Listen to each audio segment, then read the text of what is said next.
नमस्कार. आपल्या सर्वांचे मनापासून स्वागत. तर डिस्क्रिप्शनमध्ये सांगितल्याप्रमाणे आपण काही धार्मिक स्थळांना भेटी देणार आहोत. म्हणजेच आपण गणपती बाप्पांचे दर्शन घेणार आहोत, अष्टविनायक दर्शन करणार आहोत. अष्टविनायक दर्शनासाठी आम्ही पहाटे 5:45च्या दरम्यान निघालो होतो.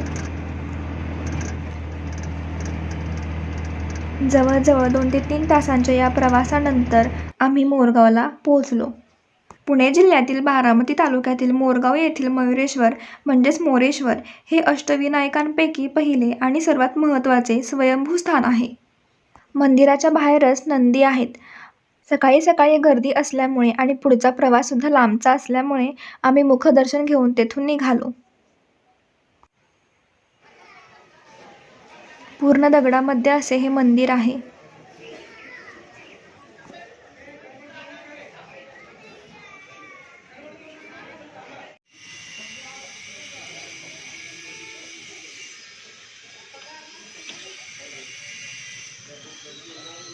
मंदिराच्या समोरच हे जैन मंदिर आहे.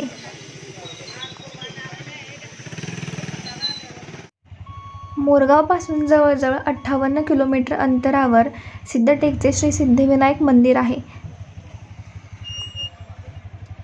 58 किलोमीटरचा हा प्रवास करून आम्ही सिद्धटेकमध्ये पोहोचलो. मंदिराच्या समोरच अशी छान छान दुकानं असल्यामुळे मी ते पण शूटिंग घेतलं होतं. खूप छान असं वातावरण आणि प्रसन्नता होती. श्रींचे फोटो काढण्यास इथे सक्त मनाई असल्यामुळे इथे काही व्हिडिओ वगैरे काही काढता आलं नाही. पण आतून हे मंदिर संगमरवरी दगडामध्ये आहे. 80 ते 90 किलोमीटर अंतराचा प्रवास केल्यानंतर आम्ही थेऊरमध्ये पोहोचलो. समोरच गणपती बाप्पा आहेत आणि ही सगळी दर्शनासाठीची रांग आहे. पुण्याजवळील थेऊर येथील चिंतामणी मंदिर हे अष्टविनायकांपैकी 5वे आणि अत्यंत जागृत गणपती मानले जाते. मुळा, मुठा व भीमा नद्यांच्या संगमावर वसलेले हे मंदिर भाविकांची चिंता दूर करणारे चिंतामणी म्हणून प्रसिद्ध आहे. थोरले माधवराव पेशवे यांनी या मंदिराचा मोठा जीर्णोद्धार केला होता आणि सागवानी लाकडाचा सभामंडप बांधला होता. थेऊरपासून 42 ते 45 किलोमीटर अंतरावर रांजणगाव. पुणे येथील श्री महागणपती मंदिर हे अष्टविनायकांपैकी एक महत्त्वाचे 8वे स्थान असून नवसाला पावणारा गणपती म्हणून प्रसिद्ध आहे. हे मंदिर पूर्वाभिमुख असून 9व्या-10व्या शतकात बांधलेले आणि पेशवे काळात विकसित झालेले आहे. येथील गणपतीला महोत्कट रूपातही ओळखले जाते, ज्याने त्रिपुरासुराचा नाश करण्यासाठी शिवाला आशीर्वाद दिला होता. तुम्ही बघू शकता हा मंदिरामागचाच परिसर आहे. गर्दी नसल्यामुळे इथे आम्हाला चांगलं दर्शन झालं होतं आत जाऊन. पहिल्याच दिवशी आम्ही 4 गणपती केले होते. संध्याकाळचे 6 वाजले होते आणि आम्ही पुण्यामध्येच थांबलो होतो. दुसऱ्याच दिवशी आम्ही सकाळी 8च्या दरम्यान निघालो होतो. 65 ते 70 किलोमीटर अंतरावर महाराष्ट्राच्या पुणे जिल्ह्यातील जुन्नर तालुक्यातील कुपडी नदीच्या तीरावर वसलेले ओझरचे श्री विघ्नेश्वर मंदिर हे अष्टविनायकांपैकी 7वा, काही ठिकाणी 5वा गणपती म्हणून प्रसिद्ध आहे. विघ्नासुराचा नाश करून भक्तांना संकटातून मुक्त करणारा विघ्नहर अशी या मूर्तीची ख्याती असून सोन्याचा कळस असलेले हे मंदिर अष्टविनायकांतील सर्वात श्रीमंत मंदिरांपैकी एक आहे. इथून आतमध्ये येताना बाहेरच पार्किंगसाठी पैसे घेतले जातात. 2 व्हीलर आणि 3 व्हीलरसाठी पैसे घेतले जात नाहीत, पण 4 व्हीलरसाठी पैसे घेतले जातात.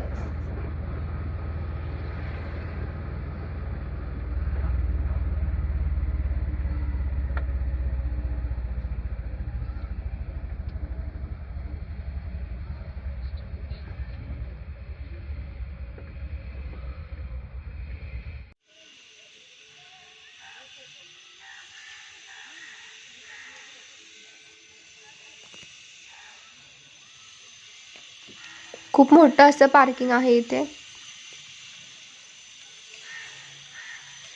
सकाळची वेळ होती आणि खूप शांत असं वातावरण असल्यामुळे खूप प्रसन्नता होती.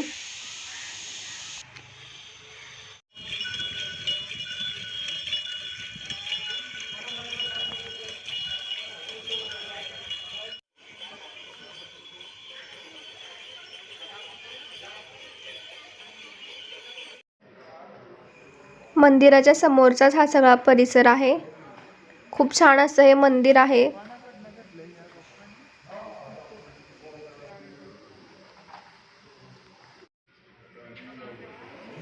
गणपती बाप्पा तुम्हाला दिसले असतील तर नक्की दर्शन घ्या. इथे पण आम्हाला खूप छान असं दर्शन झालं होतं.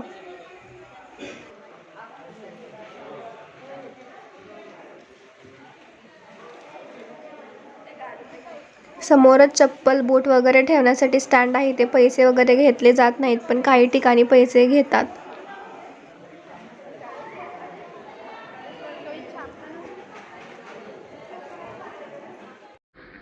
मंदिराच्या अगदी समोरचा हा परिसर अगदी खूप बघण्यासारखा आहे.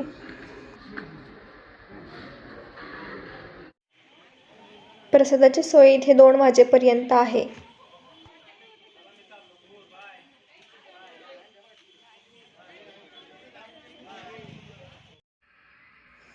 मंदिरामध्ये जाण्याचाच हा मार्ग आहे आणि इथेच खूप मोठी अशी नदी आहे.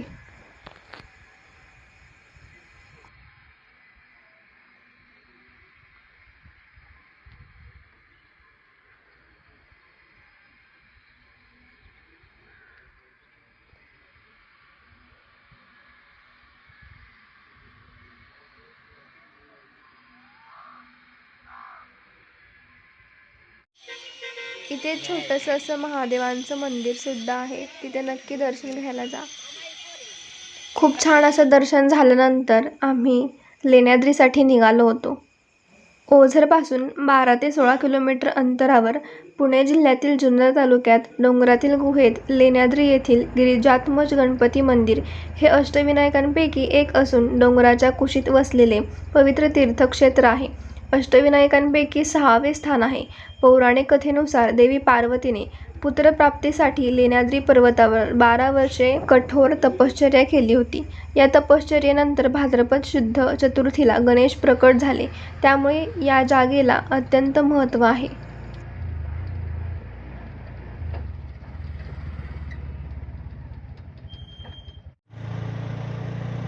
तुम्हाला दिसत असेल समोरच डोंगरामध्ये लेणी आहे, तिथेच मंदिर आहे. इथे गाडी पार्क करण्यासाठी पैसे घेतले जातात.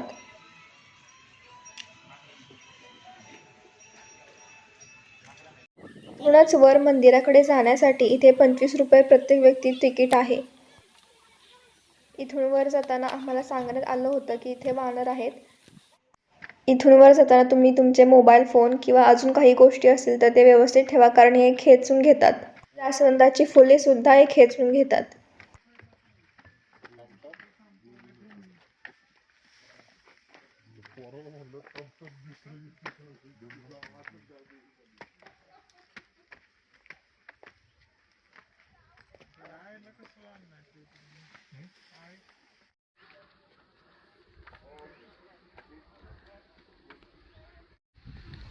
दुपारची वेळ होती आणि खूप ऊन होतं. वर जाताना इथे पायऱ्या सांभाळून चढा, कारण पायऱ्या जरा घसरट आहेत. कंटाळा आला होता, पण पायऱ्या काही संपत नव्हत्या. इथे जी वानर आहेत ती माणसांना अजिबात घाबरत नाही, शेजारी येऊन अगदी बसतात.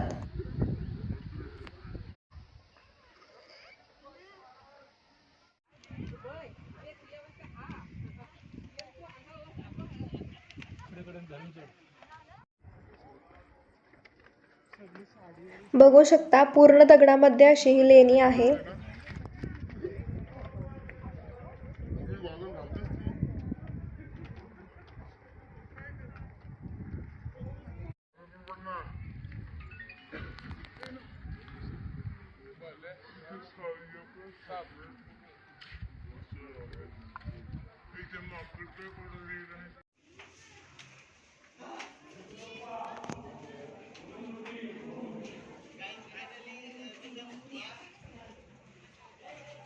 इथे अजिबात गर्दी नव्हती आणि इथे खूप छान दर्शन झालं होतं. इथून सुद्धा हे पूर्ण असं दगडामध्ये आहे.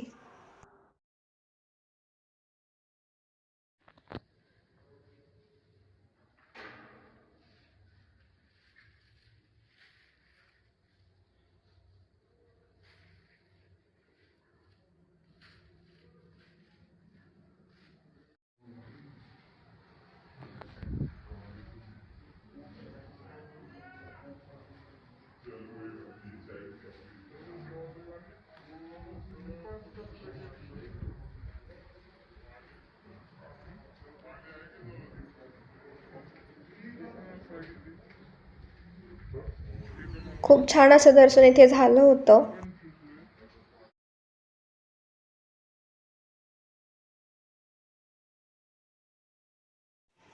तिथेच खाली अशी एक छोटी खोली होती.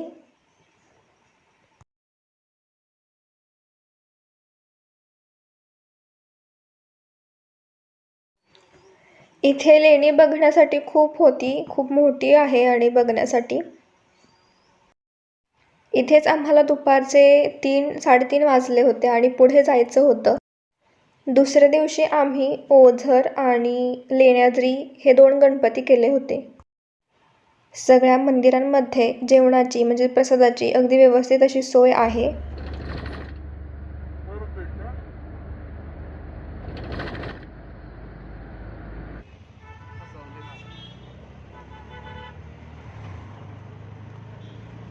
हे जा किती 48 145 किलोमीटरचा हा प्रवास केल्यानंतर आम्ही महाडमध्ये पोहोचलो. संध्याकाळचे 8 वाजले होते आणि आम्ही भक्तिनिवासमध्येच थांबलो होतो. फ्रेश वगैरे होऊन आम्ही 8:30 वाजता मंदिरामध्ये दर्शनासाठी गेलो होतो. अजिबात गर्दी नव्हती. शांत असं वातावरण होतं आणि दर्शनसुद्धा खूप छान झालं होतं. मंदिराच्या आतला हा परिसर आहे.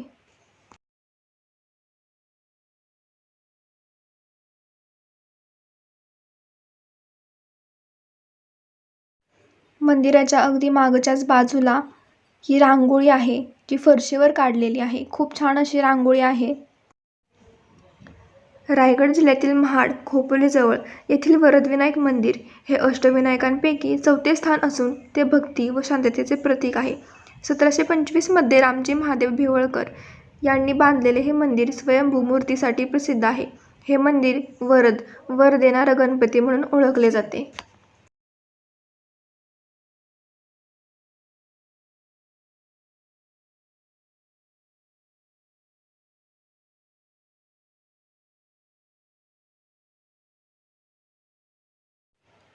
रात्रीचे 9:30-10 वाजले होते आणि दर्शनसुद्धा खूप छान झालं होतं. काहीच गर्दी नव्हती. सगळा परिसर आम्ही फिरला होता तो. मंदिराच्या जवळच भक्तनिवासमध्येच आम्ही राहिलो होतो.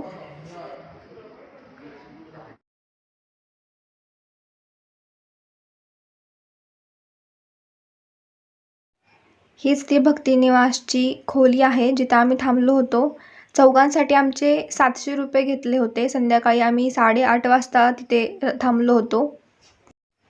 एक हॉल, एक बेडरूम, त्यांचेच बेड आणि बेडशीटसुद्धा होते, त्यांनी दिले होते आम्हाला. गरम पाण्याची सोयसुद्धा होती. सकाळी 5:30 ते सकाळी 8 वाजेपर्यंत अशी ती वेळ होती. मंदिराच्या बरोबर मागच्या साईडला हा भक्तनिवास आहे आणि ते दत्त मंदिरसुद्धा आहे. खूप छान मंदिर आहे, ते बघण्यासारखं आहे.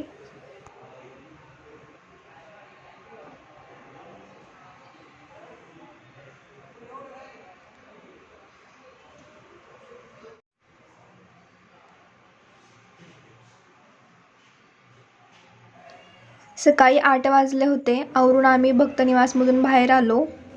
परत दर्शनासाठी आम्ही मंदिरात गेलो होतो.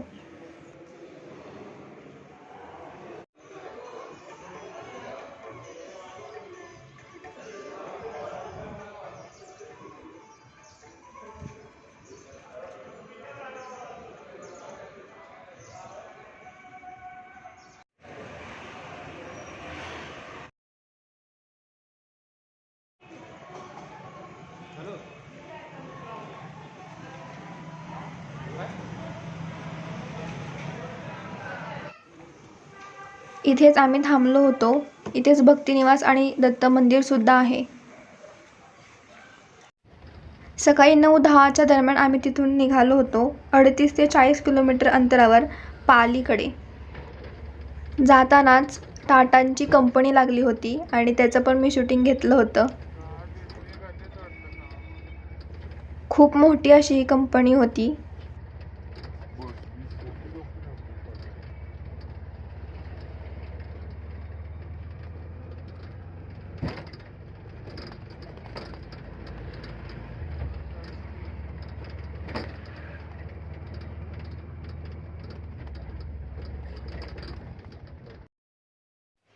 अजून एक महत्त्वाचं, पुण्यामध्ये 24 तास CNG पंप सुरू असतात.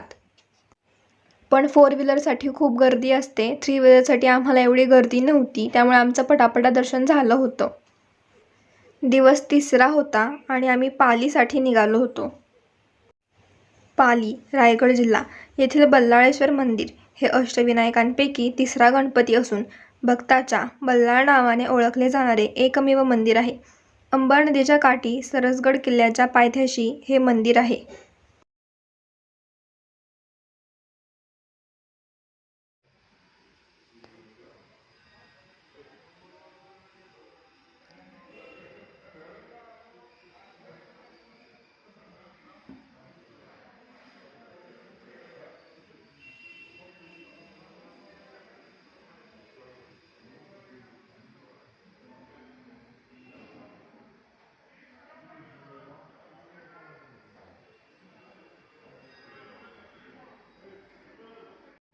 मंदिराच्या अगदी समोरच इथे कासव आहेत.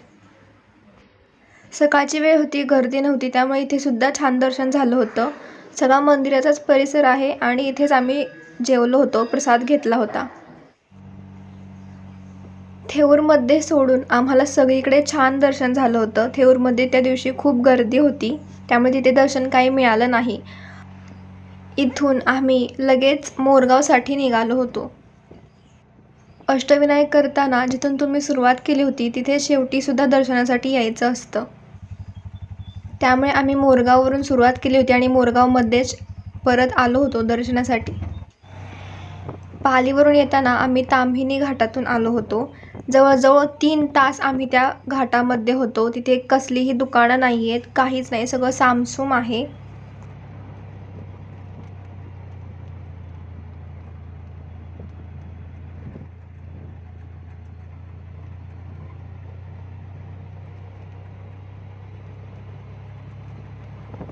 संध्याकाळचे 6 वाजले होते. खूप भूक लागली होती, त्यामुळे एका हॉटेलमध्ये थांबलो होतो आणि तिथूनच आम्हाला जेजुरी दिसत होती.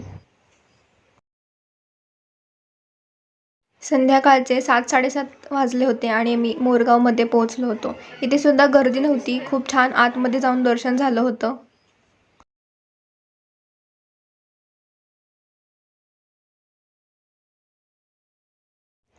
अष्टविनायक दर्शन आणि प्रवास खूप छान झाला होता. दर्शनसुद्धा सगळीकडे छान झालं होतं.